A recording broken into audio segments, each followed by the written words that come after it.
Hey guys, it's Victoria and welcome back to FemmeHead. So today I'm going to give you a little Theo update talking about naps.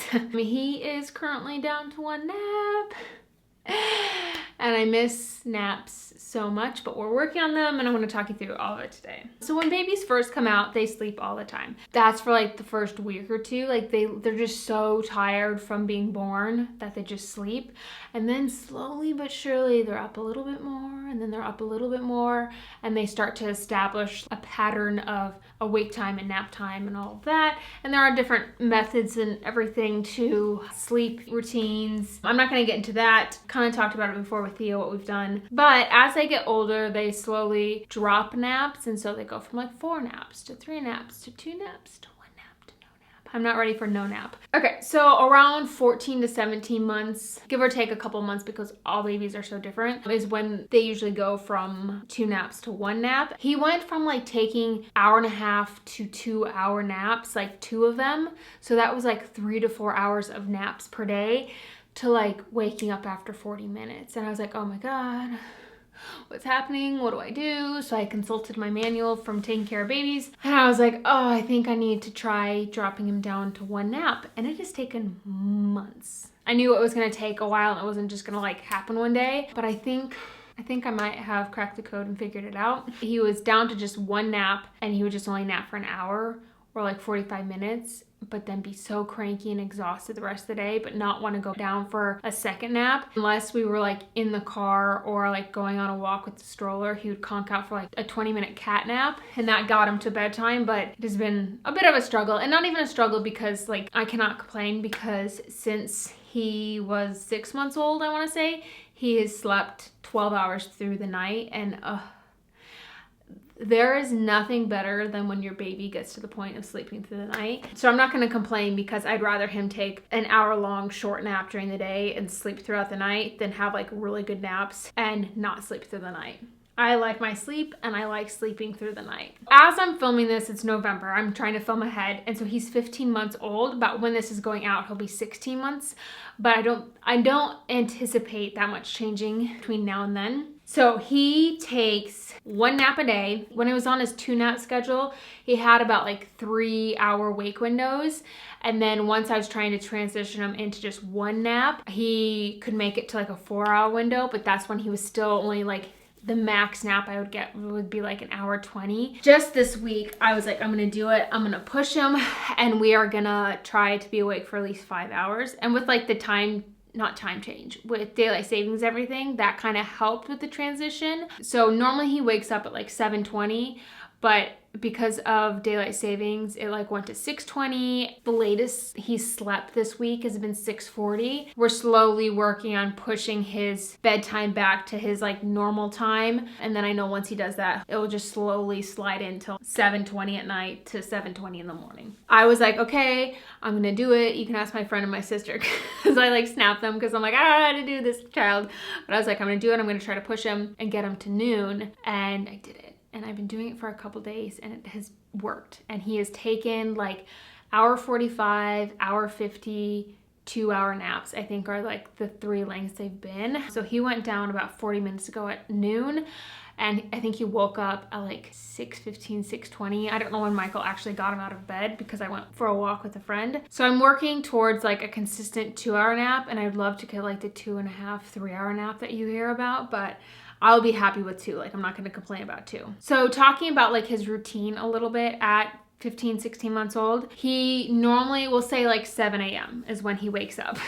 Hopefully by the time this video goes out, he's back to like a 7:20 wake up. So he wakes up around 7 a.m. He still gets a bottle of milk in the morning, like right when he wakes up, and 1 before he goes to bed. We did transition him out of bottles of milk before his naps, just because that was messing with how much he was eating food-wise. But I have found that a bottle of milk to start the day and end the day hasn't impacted how much he eats, and he still gets in enough food. So I leave him, and he doesn't always finish them. They're more of just like a comfort thing for him. He gets a bottle of milk right away. We let that settle We all just kind of like hang out on the couch and watch news, and Michael and I drink our coffee and he drinks his milk and one of us snuggles him. And then probably about like hour and a half later is when we have breakfast. For meals, he just eats some variation of what we eat. So for breakfast, he has oatmeal, pancakes, bagels and hummus, or like something like that. Usually around like 9:30, he'll get a snack. And he usually eats more in the morning just because I think he's gone overnight without consuming any calories. So he's just hungry in the morning. And then around like 11, I try to get him to eat some lunch, like 11:30. That way he can go take his nap with a full stomach, or at least get a snack in him. That way he's not sleeping on an empty stomach, because I think that impacts them like waking up sooner, because they wake up because they're hungry. And then I try to get him as close to 12:30 as I can. So we go upstairs, I put on either his sleep sack or like a layer or some socks or something so he's the right temperature for sleeping, because even though he has like a blankie now that he sleeps with, he doesn't understand the concept of like this blanket will keep you warm, so keep it on you. He just kind of like, you know, rolls around. We do kind of like a shortened version of his nighttime routine, like a very short and condensed version. Turn down the lights, turn on his sound machines. We'll read a book at least. Sometimes he's into books and like wants to read them during nap time. And then sometimes he's like, no, like I'd rather like run around or just go straight to bed. So usually if he's like not feeling the book, I'll just put him down. It just means he's tired and he's ready to go to bed. Before this week, like that hour that he would nap would go so fast. Like I feel like I would come down here, try to get something done, I'd blink and he'd be awake. But it is amazing the difference between just an hour and an hour and a half. 2 hours seems like so long. I'll start to be like, man, I'm starting to miss him. Like, what's going on up there? Is he okay?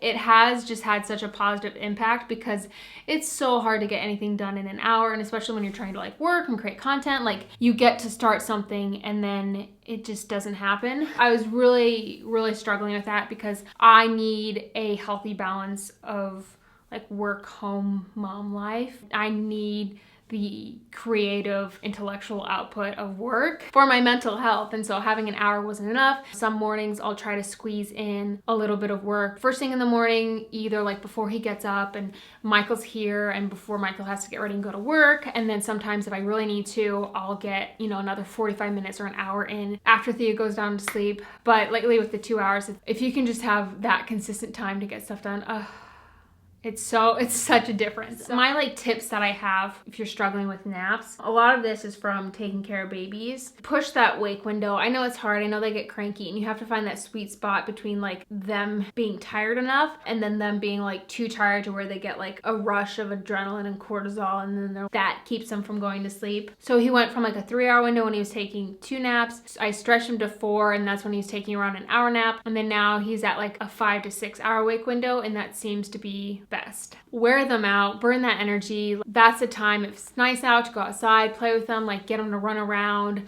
get them to climb stuff, get them to like burn energy so he is tired enough to actually take a good nap. Because some days you just need to chill out, but if you're just like chilling and hanging out, like he's not going to be tired enough to go to sleep. Make sure to wind down before their nap. Don't just go from playing an intense game of chase to be like, okay, good night.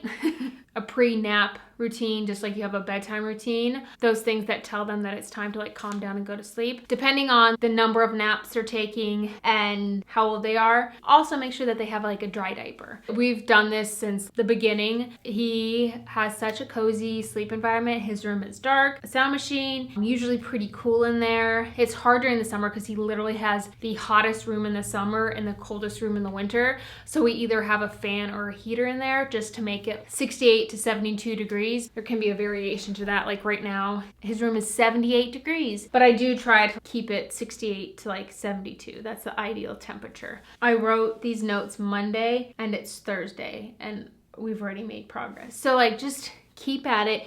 Be consistent, be vigilant, and your child will eventually nap. Oh, I would also say Theo's never been a pacifier kid. He did create a dependency on like having a bottle to fall asleep with and like that sucking motion.